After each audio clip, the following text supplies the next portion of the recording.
মাননীয় স্পিকার 12 ফেব্রুয়ারি দুটি ভোট হয়েছে, একটি সরকার গঠন আর একটি রাষ্ট্র গঠন।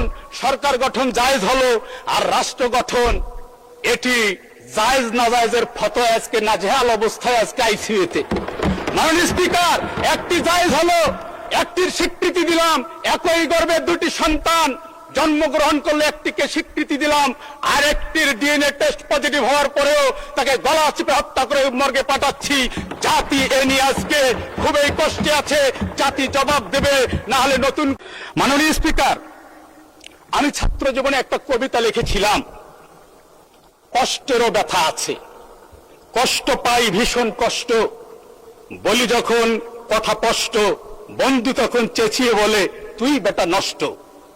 আজকে এই মহান সংসদে এসে যখন আমি তন্ময়ের সাথে কিছুদিন ধরে বক্তব্য শুনছি, 26-এর আগে 24-এর পূর্বে আমাদের কথা, আমাদের সুর, আমাদের ল, আমাদের তাল সব ছিল এক এবং অভিন্ন। আজকে কোথায় যেন গ্যাপ হওয়ার কারণে আজকে আমরা অল্পতে আকারে ইঙ্গিতে প্রত্যক্ষ পরোক্ষ ভাবে আঘাত করবার চেষ্টা করছি। টেনে আনছি 71, টেনে আনছি 72, আর 72-এর সংবিধানের কথা মাননীয় ব্যারিস্টার আন্দালিব রহমান পার্থ সংসদ সদস্য উনি বলেছিলেন আমাদের নাকি গাত্রদাহ হয়। মাননীয় স্পিকার, আমি মনে করি গাত্রদাহ জাতীয়তাবাদী দল বিএনপির হওয়া উচিত, কারণ এই সংবিধানের 6ষ্ঠ তফসিলে যেই স্লোগান দিয়ে জাতীয়তাবাদী দল, যার নেতাকর্মী উজ্জীবিত হতো, স্বাধীনতার ঘোষক দিয়া লও লও লও সালাম, এই সংবিধান সেটিকে ওই আজকে এই গাত্রদাহ তাদের হওয়া উচিত। কারণ এই সংবিধানের দোহাই দিয়ে মাননীয় মহাসচিব আছেন, উনি তো তাব্বিক ঢঙ্গে বলেছিলেন বিভিন্ন কর্মসূচিতে, কোন সংবিধান, এটি তো আওয়ামী লীগের নির্বাচনী তফসিল। মাননীয় স্পিকার, সেই সংবিধানের মায়া কান্না যখন আমরা দেখি তখন আমাদের মনে পড়ে যায়, হাজার মিলিয়ন প্রশ্ন জাতির সামনে ভেসে ওঠে, এই সংবিধান নিয়ে কথা বললে কেন 71-কে টেনে নিয়ে আসা হয়? এই সংবিধানকে তো হাজারবার ছুঁড়ে ফেলে দেওয়ার কথা বলা হয়েছে।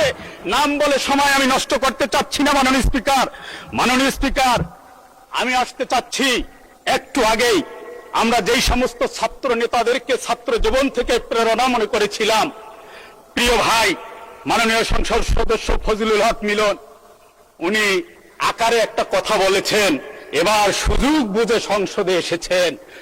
আমি এই কথাটিতে কষ্ট পেয়েছি, আমরা মর্মাহত হয়েছি। আমরা 31% ভোট, 11 দল 43.9% ভোট পেয়েছে। জনগণ আমাদেরকে সুযোগ নয়, জনগণ ভোটাধিকার প্রয়োগ করে আমাদেরকে পাঠিয়েছে। এ ধরনের কথায় বিভাজনের রেখা ছাড়া আর কিছুই আমি মনে করি না। আমি আশা করি 90 দশকের ছাত্র নেতা যারা ছিলেন, ছাত্র জীবন থেকে যাকে আমরা অনুপ্রেরণার বাতিঘর মনে করি, আমরা আশা করি তাদের কাছ থেকে আমরা ঐক্যের বাণী শুনতে পারবো, বিভাজন নয়। কারণ 71 আর 72-এর চেতনার কথা বলে যে ব্যবসা বাজারজাত করবার চেষ্টা করা হয়েছিল, খুচরা ব্যবসায়ী মহাজন, পাইকার মধ্যস্বত্বভোগী দোকান পাট কুপি নিবিয়ে পলায়ন করেছে। আবারও যদি সেই চেতনাকে বাজারজাত করা হয়, আমি বিশ্বাস করি আমার প্রজন্ম যথেষ্ট কনসাস। 4র্থ শ্রেণীর বাচ্চা যখন ক্লাসরুমের 50টি ফ্যান, ক্লাসরুমের 5টি ফ্যান, ক্লাসরুমের বাইরে 50টি ফ্যানের থিওরি আমাদের সামনে দেয়, তখন আমরা আশান্বিত হই। এই প্রজন্মই তো আমাদেরকে জুলাই দেখিয়েছে, এই প্রজন্মই আগামীর বাংলাদেশ গড়বে। মাননীয় স্পিকার, সুতরাং মাননীয় স্পিকার, নতুন প্রজন্মকে পুরানা চেতনা নামক ট্যাবলেট দিয়ে অচেতন করার কোন সুযোগ নাই। মানুষ যথেষ্ট কনসাস। মাননীয় স্পিকার, মাননীয় স্পিকার, 12 ফেব্রুয়ারি দুটি ভোট হয়েছে, একটি সরকার গঠন আর একটি রাষ্ট্র গঠন। সরকার গঠন জায়েজ হলো, আর রাষ্ট্র গঠন এটি জায়েজ না জায়েজের ফতোয়া আজকে নাজেহাল অবস্থায় আজকে আইসিইউতে। মাননীয় স্পিকার, একটি জায়েজ হলো, একটির স্বীকৃতি দিলাম, একই গর্ভে দুটি সন্তান জন্মগ্রহণ করলে একটিকে স্বীকৃতি দিলাম, আর একটির ডিএনএ টেস্ট পজিটিভ হওয়ার পরেও তাকে গলা চিপে হত্যা করে মর্গে পাঠাচ্ছি। জাতি এ নিয়ে আজকে খুবই কষ্টে আছে, জাতি জবাব দেবে, না হলে নতুন করে আবার।